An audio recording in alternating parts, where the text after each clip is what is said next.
What's up guys, welcome back to the channel. So today we're going to be doing a how-to video on how to hook the bowling ball. I've had a lot of people in my comments requesting that I show or explain how I hook the bowling ball. And so we're going to get into that today. I'm going to try to explain it the simplest way possible, the way that I was taught like 17 years ago now. Obviously it's evolved since then, but the basics of how to hook a bowling ball the proper way is what I'm going to show you today. If you're new to bowling, naturally to hook the bowling ball you think you have to spin over the top of the ball to get the ball to rotate. So you end up spinning your entire wrist over the top of the ball, which causes the rotation like a top spin like this. When really, you want to think of it as like a football. Like if you're underhanding a spiral football, you're going to pull the football back and you're going to release it like a spiral, and your thumb's going to be pointed to the sky. It's the exact same thing with the bowling ball. You want your hand to be directly behind the bowling ball at the release. So when you're coming through, it's behind the ball, and then you're spinning like a football with a thumb to the sky. So it's just a one fluid motion, spin, thumb to the sky. I'll show you more closely out the foul line. So like I said, when you're starting out, typically, and you're going to release, and you're a brand new bowler, you want to come over the top of the ball. That's your tendency, because you think, oh, I want to hook the ball, so I must have to come over the top of it. When really, you want at release your ball to be directly behind the ball and just rolling it forward. This creates what's called forward roll. So yeah, like I said, if I were just starting again, I would say the main thing to work on is staying directly behind the ball at release. Take a video of yourself staying behind the ball at release and rotating almost as if you're shaking somebody's hand. Pulling the ball back straight, and then you're coming through, you're shaking somebody's hand at release, thumb into the sky. That'll get you the basics of getting proper rotation on the ball.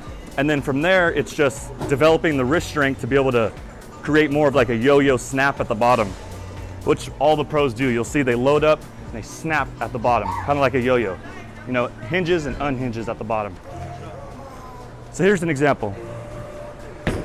Now this is one of my 2 releases that I do, because as you start bowling more competitively on challenging sport patterns, you want to be able to switch up your rotation a little bit.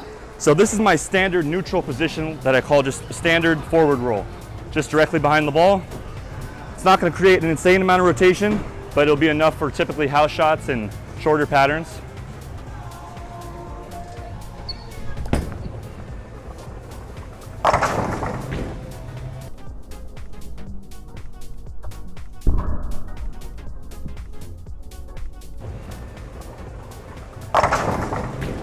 So you can see my ball roll was going really forward and had a very smooth, controllable motion down lane, wasn't too snappy, didn't hook too early. So now for the more advanced bowlers, if you're looking to try and create more rotation on the ball, typically what I would like to do is go from your standard neutral position of just being behind it and just rotate your wrist inside, which is what's called more of a loaded position.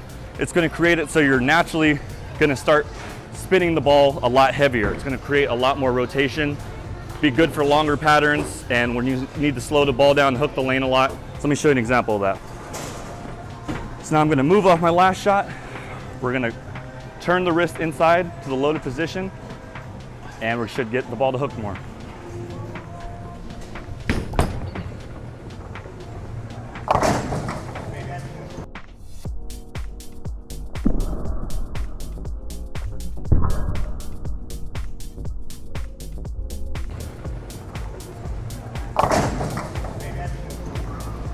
So that was a little wide of my target, but you can see it still made the turn harder. Let me do one more shot to show you. So we're going to put our wrist in a more loaded position. We're going to turn it inside.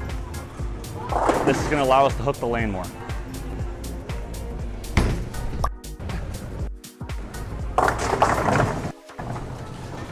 So you can see the ball reacted way harder off the spot, way more snappy.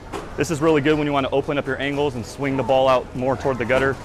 And those are the 2 releases that I will typically always use. I try to keep it simple. Forward roll and loaded position. It's my standard position that I use most of the time. This is my more loaded, long pattern, anything over 46 feet. Yeah, I hope that was helpful for you guys. If you have any questions or you want me to show you how to do anything else, let me know down below. And I hope you learned something from this video. Make sure to like, subscribe, and we'll see you in the next one. Thank you.